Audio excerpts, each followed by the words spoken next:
L'information de 23h sur RTI1. Madame, monsieur, bonsoir. À présent, les titres au sommaire de ce journal. Retour de l'ancien président Laurent Gbagbo et de Charles Blé Goudé. La main tendue du chef de l'État Alassane Ouattara est saluée par les populations ivoiriennes et la classe politique. Tous y voient une action de cohésion et de réconciliation nationale. Le nouveau gouvernement, c'est 41 personnalités n'ayant pas plus de 68 ans. Un gouvernement générationnel, rajeuni, resserré et envoyé au combat pour réaliser la vision d'une Côte d'Ivoire solidaire. Les Ivoiriens disent attendre beaucoup de cette nouvelle formation. On le voit dans le dossier politique de ce jeudi. Et le gouvernement mis en mission pour le rayonnement de la Côte d'Ivoire et une meilleure prise en compte des aspirations des Ivoiriens. C'est l'action publique sous contrôle permanent, prévient le Premier ministre. Une nouvelle dynamique insufflée par le président de la République. Bienvenue dans ce 23h. Le président Ouattara déclare que Gbagbo et Blé Goudé sont libres de rentrer en Côte d'Ivoire. Il le déclarait hier à l'entame du premier conseil du nouveau gouvernement ivoirien.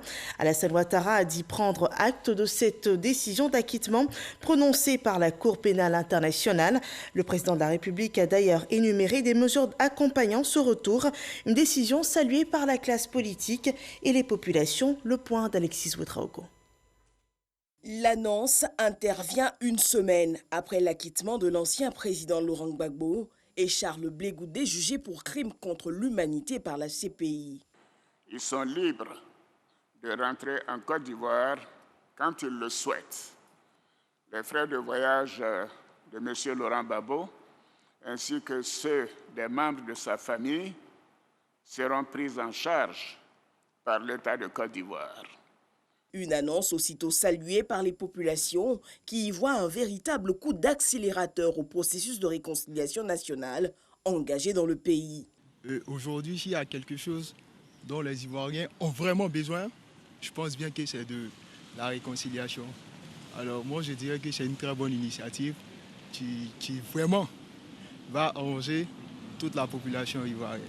Pour ma part, c'est une très bonne décision, étant donné qu'il représente le père de tous les Ivoiriens. C'est tout à fait normal de rapprocher tous les enfants autour de la table et voir dans quelle mesure orienter le développement. Donc c'est une bonne initiative. La décision du président est salutaire parce que pour moi, ça va renforcer plus ou moins cette solidarité-là dont on parle, dont le président parle dans son programme. Ça va penser aussi à consolider la paix entre les Ivoiriens et ça va contribuer à réconcilier la Côte d'Ivoire véritablement.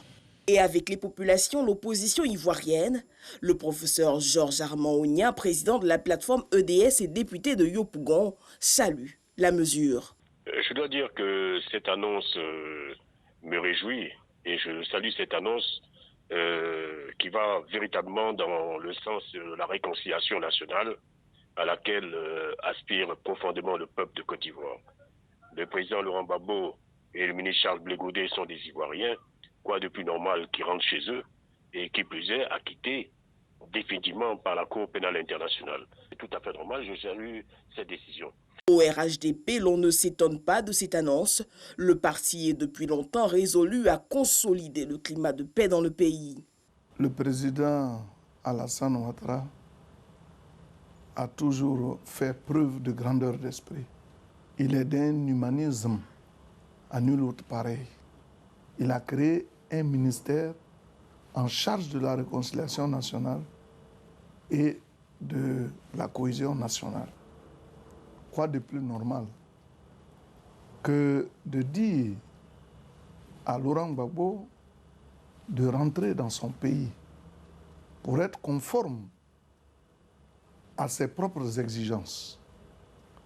Nous disons que le président de la République a lancé un grand message, non seulement à l'endroit de tous les Ivoiriens, mais en particulier à l'endroit de l'opposition, pour dire que le temps de la réconciliation est arrivé. Et nous devons tous nous inscrire dans la voie de cette réconciliation-là. Fin 2020, toujours dans la droite ligne de ce processus de réconciliation, les autorités ivoiriennes avaient déjà octroyé à l'ancien président deux passeports, un ordinaire et l'autre diplomatique. Voilà une décision qui renforce la cohésion et la réconciliation nationale selon les populations. Décryptons ensemble à présent la charge de la nouvelle équipe gouvernementale.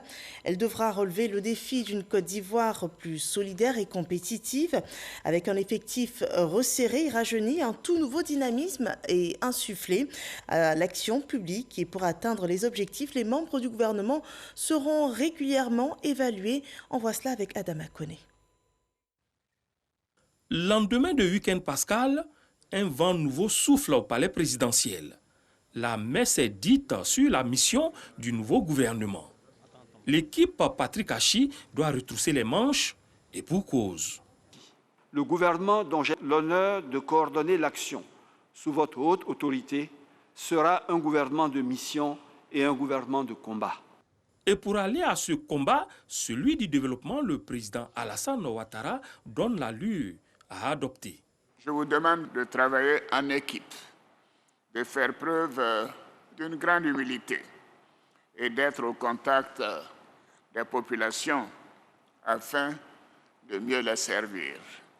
Mesurant la charge de ces conseils qui sonnent comme un rappel à la rigueur, Patrick Achi entend prendre le taureau par les cornes et mener la cadence. J'exigerai de chacune et de chacun des membres de ce gouvernement le meilleur, en les amenant moi-même à toujours pousser à l'extrême l'expression de leur talent. Le 10 ans, le Premier ministre a en mémoire l'obligation de résultat attendue par le chef de l'État, qui d'ailleurs, fidèle à l'exigence de qualité, compte suivre personnellement l'action gouvernementale. Je vous demande, Monsieur le Premier ministre, de me produire régulièrement un document d'évaluation du travail des différents membres du gouvernement. Si la solidarité gouvernementale commande une synergie d'action, elle s'appuie toutefois sur des valeurs intrinsèques. Le destin est individuel. Ce document permettra de suivre l'action gouvernementale et de juger individuellement chacun des ministres.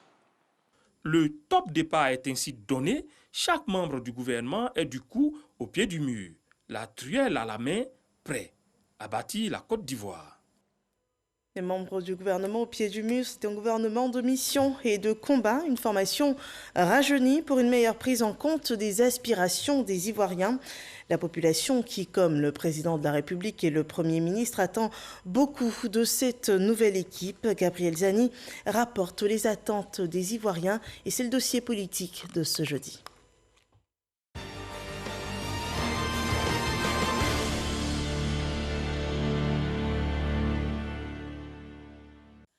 Au cours de ce quinquennat, le président Alassane Ouattara et le chef du gouvernement vont mettre en œuvre une politique économique, sanitaire, sécuritaire et sociale vigoureuse pour le développement du pays.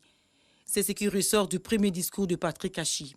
Le gouvernement n'aura en effet qu'un seul objectif, la mise en œuvre diligente et réussie de votre programme de société sur la période 2021-2025, fondé sur notre vision 2030 d'une Côte d'Ivoire solidaire.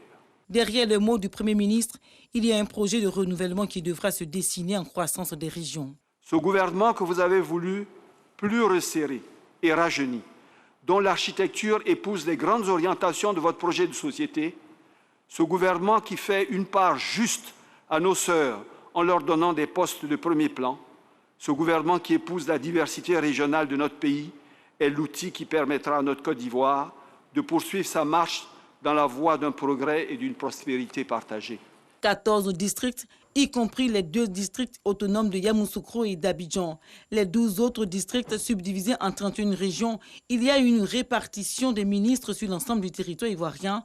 Les exigences du président de la République et de son Premier ministre seront forcément grandes pour les heureux élus. Bon, je sais que cela fait partie un peu de la gouvernance de la Côte d'Ivoire. Ce qu'il était convenu d'appeler autant du président, il faut bâtir la géopolitique. Il faut bâtir la nation ivoirienne.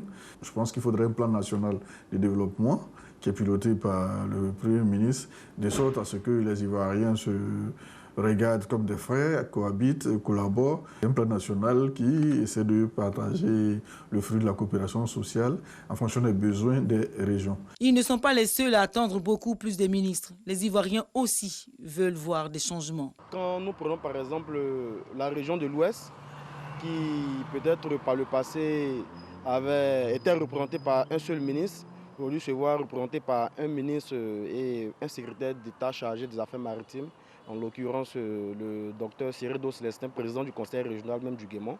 Donc comme je le disais, il y a quand même une nette amélioration à ce niveau. Donc ça suscite quand même des espoirs. Si chaque région a un ministre, c'est une bonne chose, parce qu'aujourd'hui, ces ministres qui représentent le peuple au sein du gouvernement du président de la République, c'est eux qui doivent apporter le développement. Pour ne pas dire demain, telle région a un ministre et puis nous, on n'a pas de ministre, voilà, notre région est laissée pour compte. Je pense à chacun de vraiment s'occuper des problèmes de sa région, vraiment pour le développement de la Côte d'Ivoire. Avec de telles attentes, de nouveaux enjeux émergent forcément. Les qualités individuelles, notamment la technicité, la complémentarité de l'équipe gouvernementale, seront sollicitées. Je les exhorte pour qu'ils puissent vraiment mettre toutes leurs compétences au service de la population ivoirienne. Parce qu'actuellement, nous les jeunes, on attend beaucoup de ce gouvernement. La balle est dans les camps, que cette équipe dynamique puisse continuer vraiment à nous produire des œuvres que le président de la République même a commencé le travail. La réalité de ce changement se concrétise en ce casting serré. 37 ministres et 4 secrétaires d'État contre 47, dont 6 secrétaires d'État dans l'équipe précédente. Bon, je pense que c'est de bon augure pour la Côte d'Ivoire, d'autant plus que ceux qui sont arrivés dans ce gouvernement ont déjà un bon parcours derrière eux. Certains qui étaient déjà DG de structures importantes pour la Côte d'Ivoire, donc des gens qui ont de l'expérience. Face au challenge du nouveau mandat du président de la République, Côte d'Ivoire solidaire, faire des champions nationaux, la poursuite de la construction des infrastructures. Je pense que cette équipe-là est quand même adaptée pour faire face aux enjeux cruciaux de la Côte d'Ivoire d'aujourd'hui. Je pense que ce gouvernement-là a les compétences requises pour faire face à ces challenges. Le président de la République avait promis depuis quelque temps le rajeunissement du gouvernement pour en faire un gouvernement de mission et de combat selon les mots du Premier ministre. Tout ceci suscité par ses nombreuses visites au cours desquelles il a rencontré les Ivoiriens de 2013 à 2020, après avoir été élu en décembre 2010. Tenu compte des besoins des populations dans le but d'impacter les régions des fruits de la croissance, voilà ce en quoi se sont résumées les 31 visites de Alassane Ouattara à travers tout le pays. Et c'est ce qui a d'ailleurs donné naissance à ce gouvernement parti Kachi 1. Voilà l'émission de ce nouveau gouvernement mis en lumière dans ce dossier politique de Gabriel Zani. Démission avec pour fil directeur le développement de la Côte d'Ivoire, un enjeu crucial. Les ministres aussitôt nommés se sont mis au travail. La nouvelle patronne de la diplomatie ivoirienne, la ministre d'État Kandia Camara, en sa qualité de ministre des Affaires étrangères, de l'intégration africaine et de la diaspora, a reçu son cahier de charge. Une cérémonie de passation de témoins rapportée par Moussa Konaté. On regarde. C'est la première femme à la tête de la diplomatie ivoirienne. Kandia Camara est depuis le 6 avril dernier ministre d'État, ministre des Affaires étrangères, de l'intégration africaine et de la diaspora. Elle remplace à ce poste Ali Koulibaly, le ministre sortant, qui lui transmet ses encouragements. Je voudrais témoigner ma reconnaissance à tout le corps diplomatique, tous les ambassadeurs accrédités en Côte d'Ivoire qui m'ont accompagné pendant toute la durée de mon mandat à la tête de ce ministère. Madame le ministre d'État et très chère sœur, l'essentiel n'a pas besoin de trop de mots. Alors, je vous souhaite bon vent, bonne chance à toi et à notre diplomatie. Se réjouissant de succéder à un ami, un frère, un compagnon de lutte, la ministre d'État se dit confiante pour les défis à relever. J'arrive sereine dans cet important ministère régalien, car assurée d'avance de pouvoir compter sur ses précieux conseils et de profiter de son inestimable expérience ainsi que de son riche portefeuille de contacts. Suivant les instructions du chef de l'État et sous l'encadrement de mon aîné, son Excellence Monsieur le ministre Ali Koulibaly, Nous mènerons en conséquence une diplomatie de veille stratégique, de promotion économique, mais aussi de promotion de nos ressources humaines au plan international, en rapport avec les objectifs que nous aurons définis et avec la claire conscience que nous devons faire de la Côte d'Ivoire un pays inscrit à jamais sur la carte d'un monde en paix. Avant sa nomination au poste de ministre d'État, ministre des Affaires étrangères, de l'intégration africaine et de la diaspora, Kandia Camara était ministre de l'Éducation nationale, un département ministériel qu'elle a occupé pendant 10 ans. Un autre ministre s'est installé à son nouveau poste, Téné Birahima Ouattara. Il est le nouveau ministre de la Défense et de la Sécurité. Il souhaite œuvrer pour le bien-être et la sécurité des Ivoiriens à Boussanogo. Téné Birahima Ouattara reçoit les honneurs militaires. Nommé le mardi 6 avril dernier, Téné Birahima Ouattara prend officiellement fonction en qualité de ministre d'État, ministre de la Défense. Il reçoit des mains du secrétaire général du gouvernement les dossiers de son département ministériel. Mais avant, Téné Birahima Ouattara recevra les félicitations du directeur du cabinet du ministère de la Défense. Monsieur le ministre d'État, vous êtes sur un terrain que vous connaissez déjà. Dans le cadre de l'intérim que vous avez assuré à la tête du ministère de la Défense, dans vos fonctions ministérielles antérieures à la présidence et en tant que membre du Conseil national de sécurité. À ce titre, aucune question liée à la défense et à la sécurité de notre pays ne vous échappe. Après réception des dossiers, Téné Birahima Ouattara a traduit sa gratitude au chef de l'État Alassane Ouattara, chef suprême des armées, puis a rendu hommage à son prédécesseur, feu le Premier ministre et ministre de la Défense Ahmed Bakayoko. Je voudrais avoir une pensée pour mon prédécesseur, le Premier ministre, ministre de la Défense Ahmed Bakayoko, mon jeune frère, sitôt arraché à notre affection. Je peux porter témoignage que Ahmed était un homme exceptionnel. Il nous a toujours impressionnés par ses qualités de travail, son dévouement, sa fidélité. Que le Tout-Puissant l'accueille en son paradis céleste. Conscient des défis qui l'attendent, le ministre d'État, ministre de la Défense, s'est engagé à tout mettre en œuvre pour le bien-être des Ivoiriens et leur sécurité. Je voudrais féliciter l'ensemble des forces armées de Côte d'Ivoire pour l'atteinte des objectifs que feu le Premier ministre Ahmed Bakayoko leur a fixés. Nous devons donc continuer sur cette lancée pour relever les défis qui s'imposent encore à nous, à savoir la lutte contre les bandes terroristes et criminelles qui sévissent dans la sous-région, le renforcement de la coopération militaire avec les pays frères et amis, l'assistance et la protection des populations et de leurs biens, bien entendu, la poursuite de l'amélioration des conditions de vie et de travail de l'ensemble des personnels de la défense. Anciennement ministre des Affaires présidentielles, Téné Birahima Ouattara succède au Premier ministre et ministre de la Défense Ahmed Bakayoko, décédé le 10 mars dernier. Il y a eu aussi passation de charge au ministère du Pétrole et de l'Énergie. Thomas Camara en est le nouveau patron. Il remplace à ce poste Abdourahmane Cissé, nouveau secrétaire général de la présidence de la République. Nous en parlons avec Cheikh Koné. Immeuble Siam, 15e étage, jeudi 8 avril. Le pétrole et l'énergie ont un nouveau locataire en la personne de Thomas Camara, actuel directeur général de la Société ivoirienne de raffinage, CIR. Cissé Abdourahmane, le ministre sortant, et Thomas Camara, le ministre entrant, se connaissent très bien pour avoir collaboré pendant 28 mois.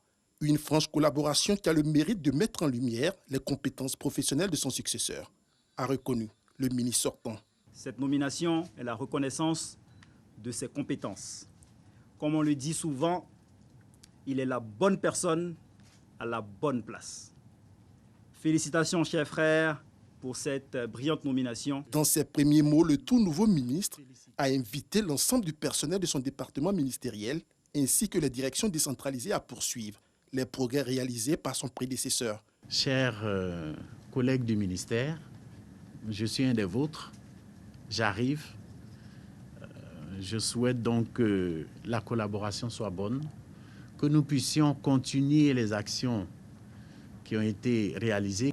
Je souhaite donc que vous soyez disponibles, que la collaboration soit bonne, de sorte que les résultats soient au rendez-vous. Héritant du portefeuille du pétrole et de l'énergie, plusieurs dossiers stratégiques sont attendus sur la table de Thomas Kamara. Il s'agit, entre autres, de la loi sur le contenu local, la construction de la première centrale solaire flottante d'Afrique, l'arrivée de nouveaux acteurs dans le secteur des hydrocarbures, mais surtout l'important défi de la couverture à 100% en électricité d'ici à 2025 en Côte d'Ivoire. Au titre des nouveaux entrants au gouvernement figure Amadou Koulibaly. Il est le nouveau ministre de la Communication, des médias et de la francophonie. Il faisait hier son baptême de feu en sa qualité de porte-parole du gouvernement. Nous avons pu le voir animer avec éloquence la conférence de presse faisant le point des décisions prises au cours du Conseil des ministres qui s'est tenu hier. Qui est-il? Quel est son parcours? Réponse dans cet élément de Patricia Omo. Nommé le 6 avril 2021 dans le gouvernement, le nouveau ministre de la Communication, des médias et de la francophonie, son Excellence M. Amadou Koulibaly, est ambassadeur depuis 2019 et directeur des services extérieurs de la présidence de la République de Côte d'Ivoire depuis 2015. Diplômé de lettres modernes de l'École normale supérieure d'Abidjan, il exerce à partir de 1990 en tant que professeur des collèges au lycée municipal de Koumassi avant de rejoindre le ministère d'État, ministère de l'Agriculture, en qualité de directeur de services de communication et des relations publiques de 2003 à 2008. Son Excellence M. Amadou Koulibaly est membre du bureau politique du Rassemblement des Oufouettistes pour la démocratie et la paix, RHDP, et adjoint au maire de la commune de Korogo depuis 2018. Son engagement en politique se fait au sein du Rassemblement des Républicains RDR dès sa création.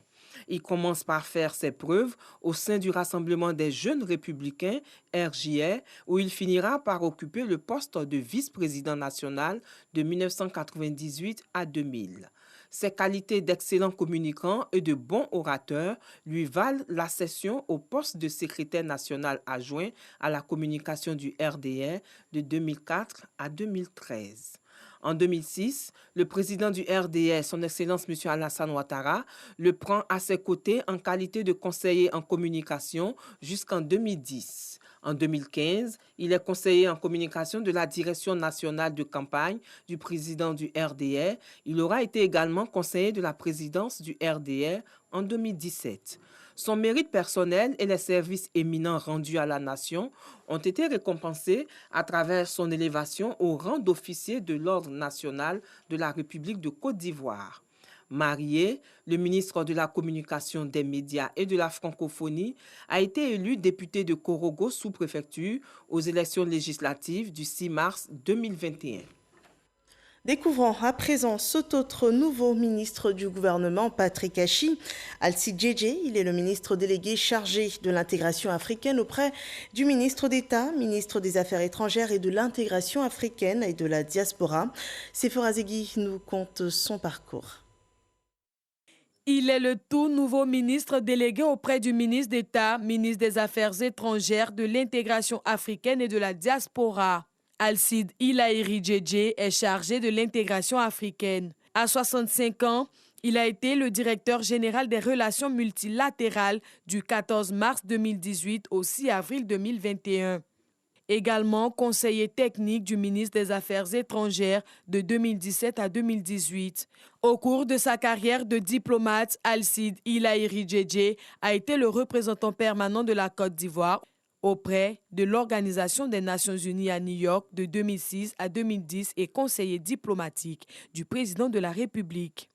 Fin négociateur, l'ambassadeur Alcide Djedje a coordonné le programme de la délégation présidentielle et ministérielle pendant l'Assemblée générale annuelle des Nations Unies. Alcide Ilaïri Djedje est un ancien élève du cycle supérieur de la filière diplomatie de l'École nationale d'administration ENA d'Abidjan. Il est également diplômé de Sciences Po Paris, Lyon 2 et de l'Institut d'études politiques de Lyon en France. Il a obtenu son baccalauréat série A4 au lycée classique d'Abidjan. Militant de longue date du Front populaire ivoirien, le diplomate lance en septembre 2018 son propre mouvement politique, Congrès pour la consolidation de la République et le développement Concorde. L'ambassadeur Alcide Ilaïri Djedje est officier de l'Ordre national de Côte d'Ivoire. Il est membre du RHDP, Rassemblement des oufétistes pour la démocratie et la paix. Il est né le 22 octobre 1956 à Abidjan, marié et père de 3 enfants. Ce nouveau gouvernement ivoirien compte aussi 4 secrétariats d'État. Clarisse Kayo-Marie aura la gestion du secrétariat d'État chargé de la protection sociale. Son portrait par Mahama Traoré. Au 4e étage de l'immeuble abritant le siège de la Caisse nationale de prévoyance sociale, CNPS, le directeur général adjoint de l'institution, Clarisse Kayo-Marie, assiste à l'une de ces dernières réunions. Cadre supérieur de sécurité sociale, après une maîtrise en droit obtenue à l'université d'Abidjan-Cocody en 1984, elle a été nommée le 6 avril dernier comme secrétaire d'État chargée de la protection sociale dans le premier gouvernement du Premier ministre Patrick Achi. Entrée à la CNPS le 10 mars 1986, elle va y gravir les échelons en occupant plusieurs postes: chef d'agence, chef du service contentieux des prestations et réglementations, chef du département recouvrement, responsable de la cellule juridique et inspecteur-chef, avant ses récentes fonctions de directeur général adjoint chargé de l'exploitation. Dans la vie associative, Clarisse Kayo-Marie est également active. Elle est la secrétaire générale de l'Union africaine de la mutualité. La nouvelle secrétaire d'État chargée de la protection sociale a également un riche parcours politique. Anciennement 2e vice-présidente de l'UDPCI, elle figure sur la liste des membres fondateurs du RHDP. Clarisse Kayo-Marie a été députée à l'Assemblée nationale pour la législature 2011-2016. À 61 ans passés, elle est mère de 5 enfants. L'autre actualité de ce pays, c'est la levée du mot d'ordre de grève des agents des collectivités territoriales. Une grève entamée hier. La levée de ce mot d'ordre est intervenue après des discussions avec le ministère de l'Intérieur et de la Sécurité. Les agents des mairies réclamaient principalement l'annulation de la mesure de suspension du paiement des indemnités de départ à la retraite des agents des collectivités territoriales. On voit cela avec Didier Nguessa. Les agents des collectivités territoriales étaient en grève pour 72 heures depuis hier mercredi 7 avril. Leurs revendications portent sur 7 points, axés dans l'ensemble sur la révalorisation salariale et leur intégration au statut de la fonction publique. Après une rencontre avec les services du ministère de l'Intérieur et de la Sécurité, le collectif des syndicats lève le mot d'ordre de grève. Suite à l'arrêt de travail des 72 heures observé dans les communes, régions et districts sur toute l'étendue du territoire national, considérant la satisfaction des revendications par M. le ministre de l'Intérieur et de la Sécurité, le général Vagondo Diomandé est réuni en Assemblée générale extraordinaire ce jeudi 8 avril 2021 à la Bourse du travail de Treichville.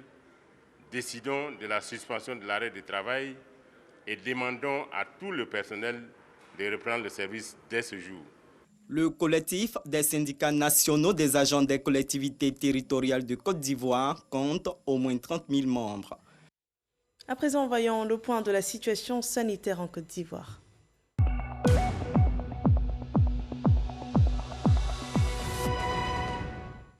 Le ministère de la Santé et de l'Hygiène publique a enregistré ce jeudi 8 avril 2021 95 nouveaux cas, 312 nouvelles guérisons et 1 cas de décès. La Côte d'Ivoire totalise ainsi 44 975 cas confirmés, dont 43 758 personnes déclarées guéries, 258 personnes malheureusement décédées.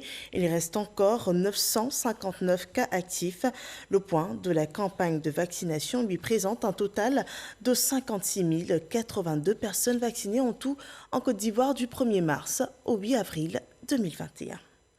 L'Afrique résiste à la pandémie, c'est une déclaration de l'OMS. La Covid-19 sur le continent ne se comporte pas comme dans le reste du monde.